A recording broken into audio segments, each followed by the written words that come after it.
नेता प्रतिपक्ष तेजस्वी यादव ने प्रधानमंत्री नरेंद्र मोदी के सामने क्या बिहार की नाक कटा दी।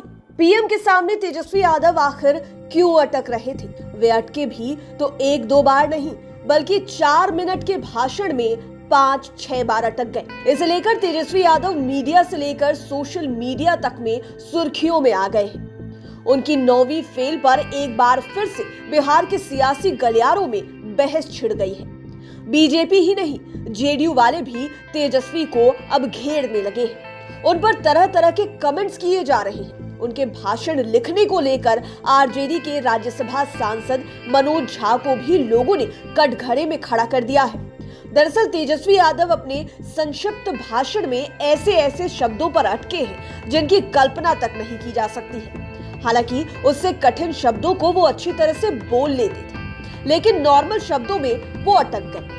अब सियासी गलियारे में भी यह सवाल उठने लगा है कि नेताओं को पढ़ा लिखा होना कितना जरूरी है।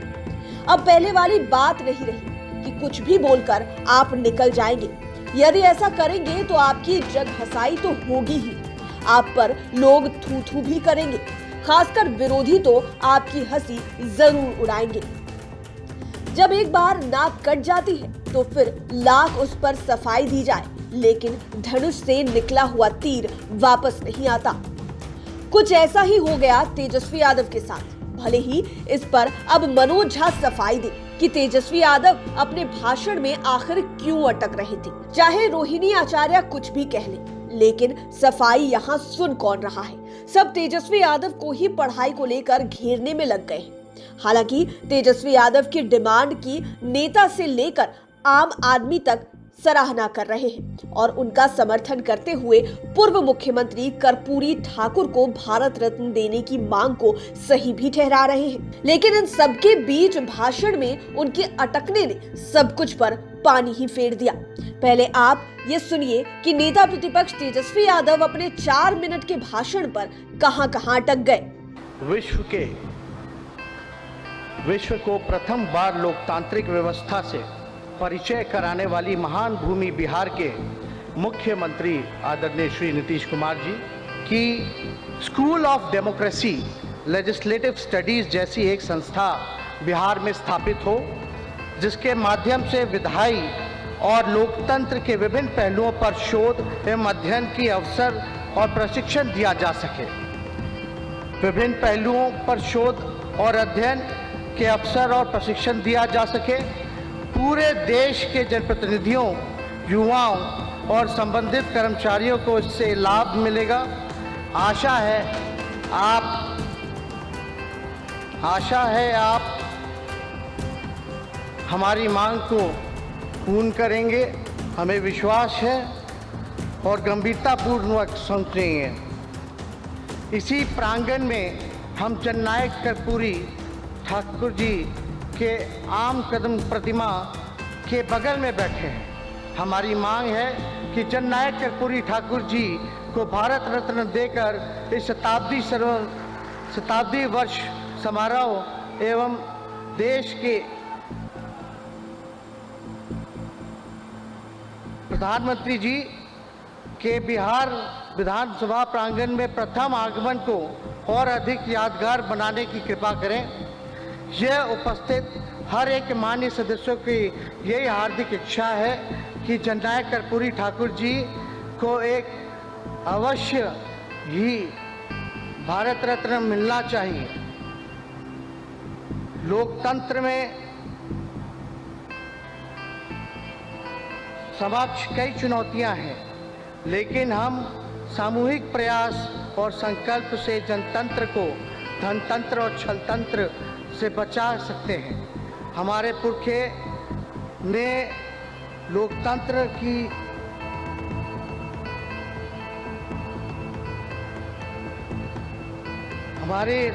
की समृद्ध विरासत सौंपी। आवश्यकता है कि हम इसे मिलकर विश्व के सबसे बड़े लोकतंत्र के जड़ों को और मजबूत बना। एक बार और आप भाषण के उस पल को देखिए और सुनिए जब प्रधानमंत्री नरेंद्र मोदी और मुख्यमंत्री नीतीश कुमार के सामने तेजस्वी यादव कई बार अटके। विश्व को प्रथम बार लोकतांत्रिक व्यवस्था से परिचय कराने वाली महान भूमि बिहार के मुख्यमंत्री आदरणीय श्री नीतीश कुमार जी की school of democracy legislative studies जैसी एक संस्था बिहार में स्थापित हो, जिसके माध्यम से विधायी और लोकतंत्र के विभिन्न पहलुओं पर शोध एवं अध्ययन की अवसर और प्रशिक्षण दिया जा सके। विभिन्न पहलुओं पर शोध और अध्ययन के अवसर और प्रशिक्षण दिया जा सके। पूरे देश के जनप्रतिनिधियों, युवाओं और संबंधित कर्मचारियों को इससे लाभ मिलेगा। आशा है आप हमारी मांग को पूर्ण करेंगे, हमें विश्वास है और गंभीरतापूर्वक समझेंगे। इसी प्रांगण में हम जननायक कर्पूरी ठाकुर जी के आम कदम प्रतिमा के बगल में बैठे हैं। हमारी मांग है कि जननायक कर्पूरी ठाकुर जी को भारत रत्न देकर इस शताब्दी वर्ष समारोह एवं देश के प्रधानमंत्री जी के बिहार विधानसभा प्रांगण में प्रथम आगमन को और अधिक यादगार बनाने की कृपा करें। यह उपस्थित हर एक माननीय सदस्यों की यही हार्दिक इच्छा है कि जननायक कर्पूरी ठाकुर जी को एक अवश्य ही भारत रत्न मिलना चाहिए। लोकतंत्र में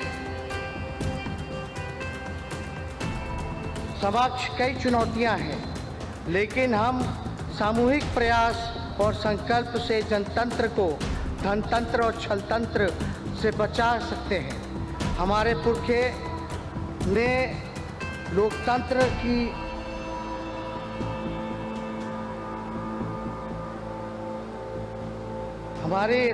की समृद्ध विरासत सौंपी। आवश्यकता है कि हम इसे मिलकर विश्व के सबसे बड़े लोकतंत्र के जड़ों को और मजबूत बना।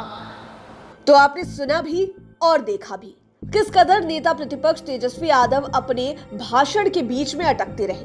कुछ पंक्ति को वे बोलने में लड़खड़ा रहे थे तो कुछ शब्दों पर रुक ही जा रहे थे।